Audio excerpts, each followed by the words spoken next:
10분간은 저희 학성동 도시재생 활성화 계획에 대해 설명을 해드리고 한 20분간은 관련 동영상을 시청하신 다음에 마지막 15분 정도는 제가 하고 싶은 현장에서 느꼈던 점에 대해 설명을 하려고 합니다.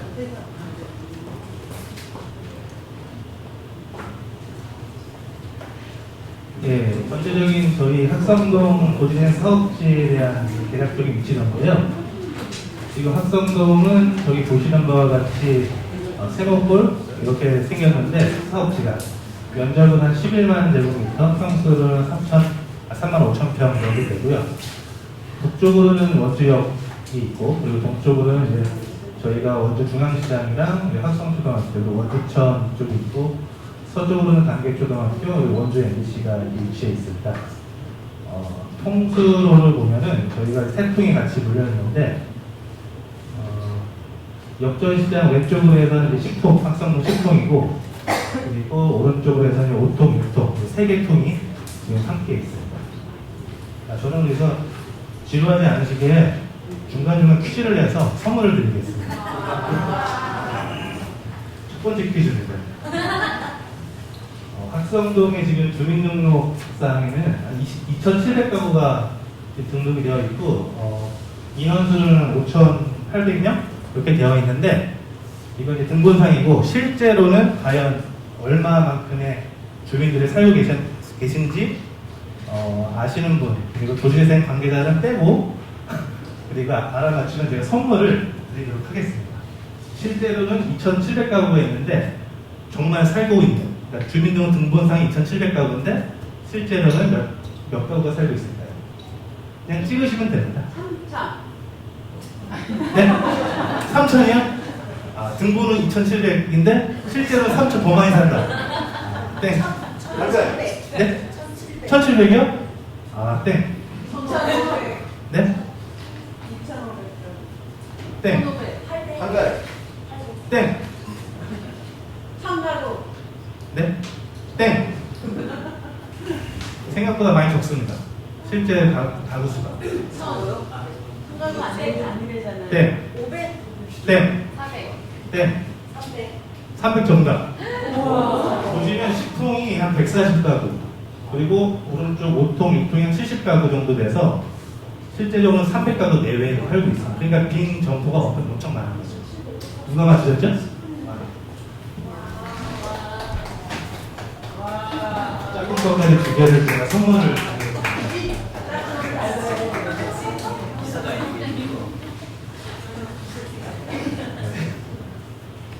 지금 현황은 그 정도 되면 그러니까 뭐 예전에 학성동 같은 경우는 재개발 지역이 돼가지고 재개발이 2번이 무산됐고 이래가지고 그 전부터 이제 뭐 알박기라고 그런 세력들도 좀 있었고 투기 세력들도 좀 있고 외지인들도 많아가지고 좀 이제 그 투기 목적으로 집을 소유하는 지금 외지인들이 좀 많습니다. 실제로 한번 가보시면 공패가들이 엄청 많고요.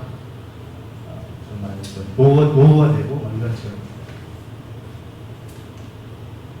저희 현장지원센터 위치인데 구법원 등기소 자리 들어가자도 왼쪽에 저희 사무실이 있습니다. 전체적인 사업 계획인데요. 저희는 작년 8월 일반 근린형 선정이 되었고 올해 딱 1년이 지났고 사업비는 220억 정도인데 초기라는 좀 사업계획이 변경된 부분은 있고 이거는 실제로 사업계획을 주민 동의를 물어보고 확인해 보니까 주민분들이 동의하지 않는 부분도 있었고 그리고 실효성이 있는 부분에 있어서 실질적으로 효과가 없는 부분은 변경이 되는 부분도 있습니다. 명계사업 같은 경우는 뭐 6,170억 이렇게 나오는데 이제 제일 큰 사업은 1구지사 이전 사업 이 3,000억 정도 되는 거고 그리고 학성동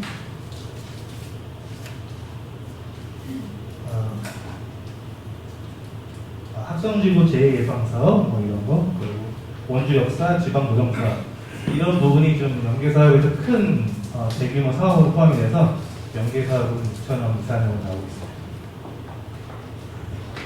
사업계획에 대해서는 좀 간단히 말씀을 드리고 전체적인 저희 세부 사업 내용입니다. 크게 세 꼭지로 되어 있고요.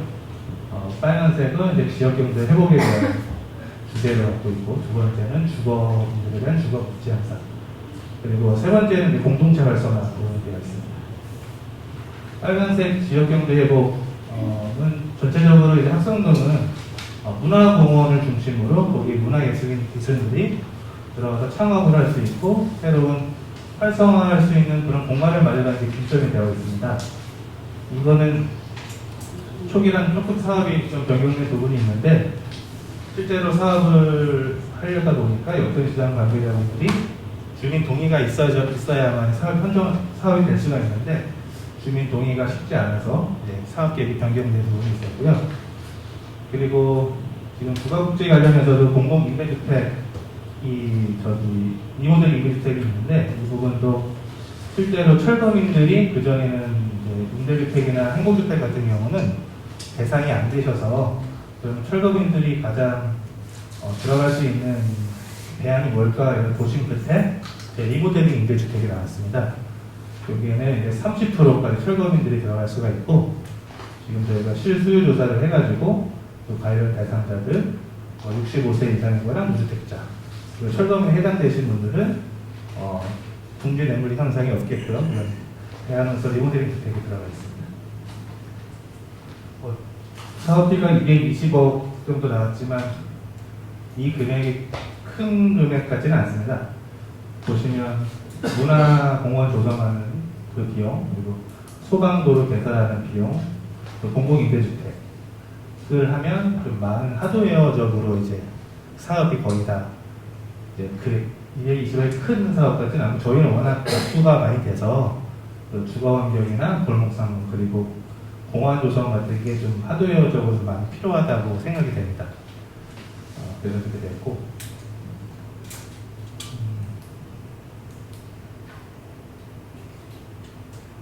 Q&A 시간은 그냥 특별히 없고 중간중간 궁금하신 점 있으면 제가 그냥 대답을 하는 식으로 이렇게 하겠습니다. 네, 이거 문화예술 공간 조성 사업입니다. 학성동 6통, 5통 공간이고 이쪽 보시면 40계단 길 그리고 여기가 구룡지역이라 해가지고 이제 좀 지대가 높습니다. 그래서 40계단을 올라가서 그 동패가를 문화공원을 조성하고 입주 예술가들이 거기서 창업이나 문화활동을 펼칠 수 있는 공간을 마련하겠다는 내용이고 실제적으로 아직 좀 디테일하게 소프트웨어적으로 과연 그런 문화예술인들이 누가 들어오고 어떤 활동을 하고 그리고 지역이랑 어떻게 연계할 수 있는 부분은 저희가 지금부터 더 고민을 해야 될 부분이고 이건 아직까지 뭐 계속 고민을 해야 될 부분인 것 같습니다. 예, 그리고 여성친화 문화 공간 조성이 있고요. 저희 학성동은 잘 아시겠지만 성매매 업소가 있는 지역입니다. 그래서 그 탈성매매 종사자의 생활 환경이나 이런 부분들도 여성친화 문화 공간으로 실제적으로는 어떻게 그분들이 삶이 다시 한번 재생할 수 있는지도 더 심도 있게 고민을 해야 될 것 같고 저희가 여성친화 문화 공간은 하드웨어적으로는 이것도 마찬가지로 마련이 되어 있지만 소프트웨어도 같이 고민을 해야 될 것 같습니다. 소프트웨어는 저희가 좀 더 구체적으로 지역 전문가들이랑 그리고 창의문화센터에서도 많은 경험과 노하우가 있기 때문에 같이 협업을 해서 이쪽을 더 충실하게 채워나가야 될 것 같습니다. 학성문화공원이고요. 사업비가 한 20억 이상 되는 사업이고 여기도 이제 그 유일무지로 지역 경관 개선을 하고 마을 랜드마크 조성을 할 계획입니다. 네, 여기는 역전시장 앞에 골목상권 환경 조성인데 이것도 실제적으로 역전시장을 전부 다 상권 활성화를 할 수 없지만 그 고도 정비나 이런 상권 환경 조성은 가능한 사업입니다. 근데 저희가 지금 일반 근린이긴 하지만 어떻게 생각하면 저희는 이 주거 지원형에 더 가깝습니다. 지금 역전시장이 있어서 일반 근린으로 신청을 했는데 시장 자체가 너무 협소하고 실제적으로 시장이라고 부르기가 좀 그럴 정도로 많이 낙후가 된 지역입니다. 그래서 지금 산 꼭대기에도 실제로 현장에도 그냥 세입자분이 많이 살고 계신데 그 불이 나거나 그리고 범죄 예방에 취약합니다. 소방도로가 좀 필요해서 소방도로가 지금 6m, 8m 톱으로 해가지고 그 공원 언덕까지 조성할 계획이 있습니다. 그리고 40계단 길은 그 전에도 벽화마을 사업이나 이런 걸 해서 학성동 하면 랜드마크 기념으로 해서 많이 좀 인식이 되고 있는데 이 40계단을 활용해서 좀 뭔가 특이한 그리고 좀 기념이 남을 만한 사례를 계획하고 있습니다. 네, 주차장 공간이고요. 역전시장 앞에 새마을공고 입부분, 10통 부분이고 P2는 지금 변경이 된 걸로 알고 있습니다. 네, 이거 스마트 정주 위반인데 이것도 야간에 좀 범죄가 조금 우범 지역이기 때문에 스마트 앱을 통해서 그리고 긴급 구조 요청을 할 수 있는 스마트 정주 위반 사업을 준비하고 있습니다. 공공 리모델링 임대주택인데요. 여기도 이제 처음에 임대주택이나 한국주택은 그 철거민들의 대상자가 좀 힘들기 때문에 지금 새로 나온 대안으로서 공공 리모델링 임대주택을 30% 조성을 되고 있고 단순히 임대주택으로 끝나는 게 아니라 커뮤니티 케어까지 들어가서 주민들이 거기에서 공동체와 그리고 복지까지 책임을 질 프로그램도 계획하고 있습니다. 예, 주민 커뮤니티 센터입니다. 이거 주민 커뮤니티 센터는 많이 들어보셔서 일단 거기에 대한 소프트웨어는 좀 더 추가적으로 더 구체적으로 논의를 더 해봐야 될 것 같습니다.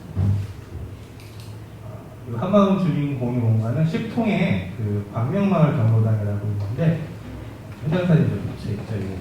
2층이 좀 가건물이고 올라가는 계단이 좀 너무 가팔라서 노인분들께서는 좀 힘든 점이 있고요.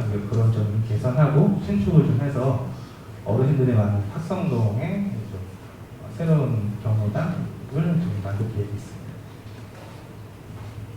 이거는 현장에서 느낀 점 같이 공유해보고 싶어서 준비했습니다. 꼭 원주만 문제는 아닌 것 같고 전국에서 다 같이 느끼고 있는 사안 같습니다. 그래서 저희 원주는 담당 도시재생 공무원이 와 계셔서 그런 건 아닌데 너무 잘 소프트를 해주셔서 좀 나은 사항인 걸 미리 말씀을 드립니다. 오늘 도시재생을 바라보는 관점, 지역의 상황, 그리고 우리가 어떤 고민을 해야 될지 좀 한번 같이 공유를 했으면 좋겠습니다. 이번에 또 선물이 있는데요. 이건 답이 없는 문제입니다. 첫 번째, 도시재생 누설 사업 왜 해야 하는가? 누구를 위한 사업인가? 혹시 이거 선물을 많은데요. 혹시 자기 의견이 있으시면 그냥 자유롭게 말씀해 주시면 선물이 그냥 바로 갑니다. 도시재생 사업 왜 해야 될까요? 아까 많이 시청하신 그 뉴스에도 봤지만 다 주민분들 의견이 다 다르잖아요. 여기 계신 여러분들 생각도 다를 것 같거든요. 혹시 왜 해야 되는지 아니면 누구를 위한 사업인지 하실 말씀 있으신 분? 네, 그냥 편하게 말씀해 주시면 될 것 같습니다. 제가 먼저 말씀을 드리면 저는 이제 도시재생 사업 자체가 구도심을 활성화하는 거잖아요. 뭐 신도시가 아니라 기업도시나 혁신도시가 아니라 그러니까 기존의 양쪽 팽창한 도시가 아니라 낙후된 도시를 활성화하는 건데 그 이유 자체가 우리가 경쟁사회에서 어찌됐건 경쟁에서 낙오가 됐거나 그리고 사회적인 약자분들이 그 대상인데 그럼 그 사람들에 대한 조금 더 같이 상생할 수 있도록 관심을 가져야 되는 게 목적이 아닐까? 그러니까 이거는 이익과 개발을 위한 사업이 아니라 조금 적어도 우리보다 평균보다 좀 낮은 삶을 살고 있는 사람들의 관심과 배려가 있지 않아야 됐나 저는 개인적으로 이렇게 생각을 합니다. 네.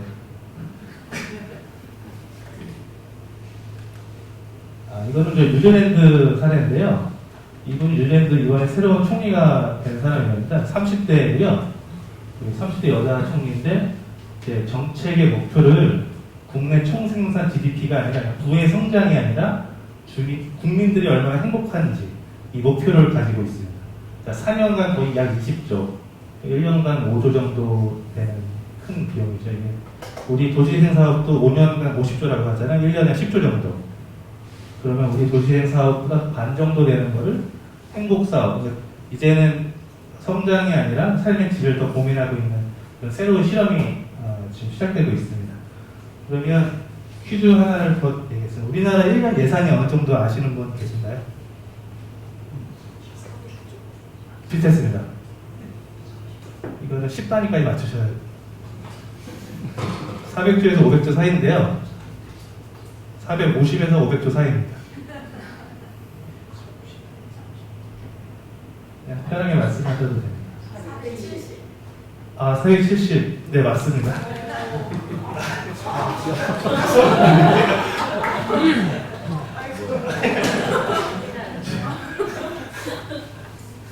그 470조를 왜 말씀드렸냐면 지금 저희 도시재생 예산이 1년에 10조가 되게 커 보이잖아요.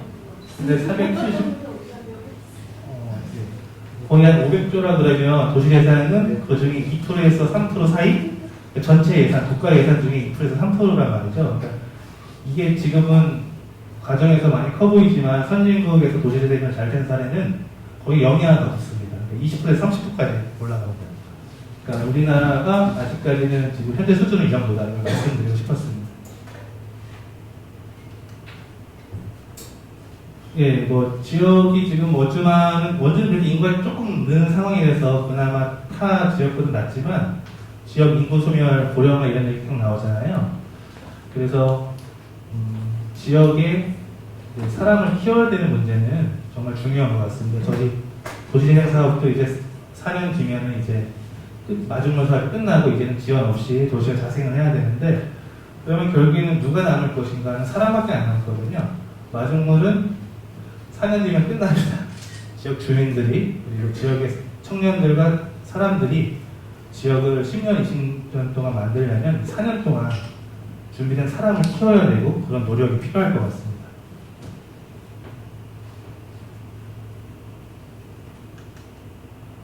이거는 이제 전문가 이런 얘기를 해서 정말 도시재생 전문가가 누군가 이런 생각이 많이 들었습니다. 그러니까 과거의 전문가들은 한 분야에서 10년, 20년 오랫동안 경험과 노하우를 쌓은 사람들이 전문가로 인정을 받았고 그 사람들한테 많이 의존해서 우리가 어떤 정책이나 의사결정을 했지만 그게 그 방법이 지금도 유효한가 보면은 좀 회의적인 생각입니다. 앞으로는 시각도 바뀌고 그리고 한 분야가 그냥 계속 융복합하는 시대에 그러니까 전문가에 대한 이제 그런 환상부터 버려야 되고 지역 주민들이 스스로가 할 수 있는 방법을 찾아야지 전문가 한 사람이 의존하면 안 된다 이런 얘기. 이거는 올해 4월에 16차 도시재생 특별위원회 이낙연 총리의 발언입니다.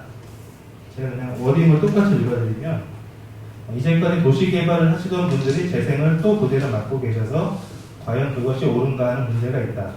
당장 도시재생 전문가로 모두 교체하는 것은 쉬운 일은 아니지만 도시재생 전문가들이 새로운 안목으로 도시재생 사업을 바라볼 때가 됐다. 그래서 저는 개인적으로 공감이 가는 내용이라서 공유를 하고 싶었습니다. 중간지원 조직 관련 문제인데요. 그러니까 중간지원 조직이 다 이제 센터가 어디나 다 만들어지면서 중간 조직이 어떤 역할을 해야 되느냐, 그리고 그 권한과 책임이 있는가.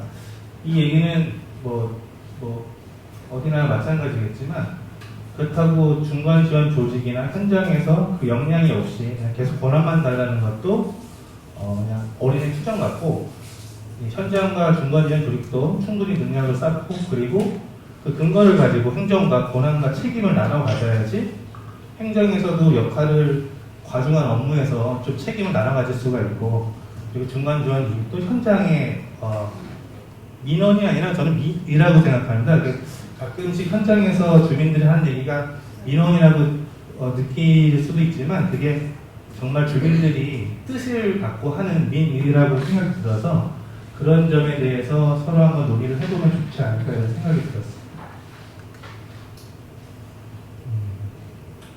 그래서 교육도 많이 하는데 지금 현장에서 느낀 점은 주민의 이제 역량 강화 교육을 많이들 하는데 현실적으로 주민분들께 그거를 모든 걸 다 교육을 시켜서 주민분들이 자생하는 거는 좀 많이 좀 힘든 것 같습니다. 오히려 지역의 활동가분들을 많이 성장을 시켜서 그분들이 주민과 같이 프로그램을 만들어주시는 역할들 이런 점이 지금 수도권이나 이런 데는 많이 행하고 있습니다. 이거는 이제 일본 지역 부흥 협력대라는 건데요. 네, 일본도 마찬가지로 우리보다 10년, 20년 앞서서 이런 경험들이 있었고 실패 시행착오가 있었는데 마찬가지로 이제 농촌에 청년들이 많이 안 가니까 이제 연봉 200만 원, 3천만 원, 한 2,500만 원 정도 해가지고 3년 동안 청년들을 농촌에서 그냥 거기서 하고 싶은 거 해라, 청하고 해라 이런 프로그램이 있었습니다. 그냥 이게 뭐 억지로 행정에서 그냥 해서 별로 만족도가 없을 것 같지만 참여율가 높고 또 그렇게 하면서 실제로 청년이나 농촌이나 구도심에서 많은 변화가 있었습니다. 그러니까 이런 사례도 보다시피 정말 구도심에 청년들이 들어와야 되는데 이게 들어올 이유가 있어야 들어오는 거죠. 그래서 그런 논의를 시도 그렇고 저희 현장에서도 그렇고 의성시 같은 경우는 청년 도예를 좀 많이 합니다. 그래서 이런 비슷한 프로그램도 많이 하고요. 청년들에게 그냥 계속 오라고만 하지 말고 정말 인센티브나 이런 올만한 이유를 만들어야 될 것 같습니다. 그래서 도시재생류들이 도시재생 사업 아니면 도시재생이 각자 생각하는 게 다르겠지만 그래도 어느 정도는 서로의 생각을 공유하고 같이 뜻을 모으는 게 좀 중요한 것 같습니다. 그래서 아까도 전문가의 환상을 너무 믿지 말고 정말 주민들 그리고 스스로가 좀 노력을 해야 되는 것 같습니다. 이상으로 발표를 마치겠습니다. 감사합니다.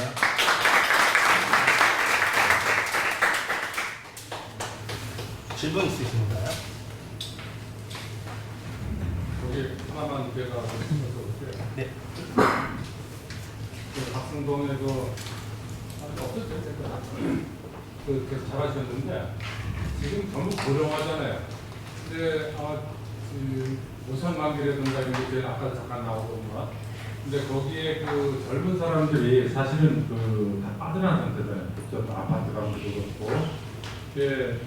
그쪽에 됐던 게 50년대, 60년대, 70년대 사실 군사도시 때문에 TMO, 학생동의 열차 그 중심이었거든요. 그래서 했는데 그곳에는 아예 저거 없이 그냥 아까 다시 개발해서 살리자고 하는 뜻인가요? 아니면 지금 추진하고 계신 게? 아까 말씀드렸다시피 학성도 사업과 또 연계돼서 부천 연계 사업으로 역사공원 지금 원주역 남원지역 이전을 하잖아요. 네. 그래서 그거는 이제 원주시에서는 이제 역사공원으로 지방공원을 조성을 하거든요. 그래서 공원과 연계돼서 관광객들이 학성도까지 유입할 수 있는 이런 새로운 계획도 잡고 있습니다. 근데 거기 이제 아까 40개달 예선가 이런 데 보면은 사실 집도 미쳐야 되거든요. 그 사람들. 예산도 가능해요. 개인 사유지는 솔직히 해당은 안 되고요. 사유지의 모든 걸 다 보상을 해줄 수 있는 권한은 없고요.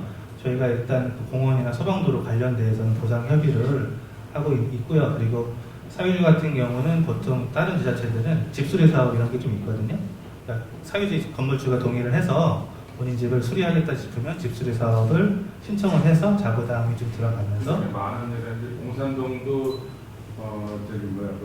공산동 중앙부도 다 나름대로 저기 있지만은 학생동 같은 경우는 제가 이제 궁금해서 여쭤보는데 고생하셨습니다. 감사합니다.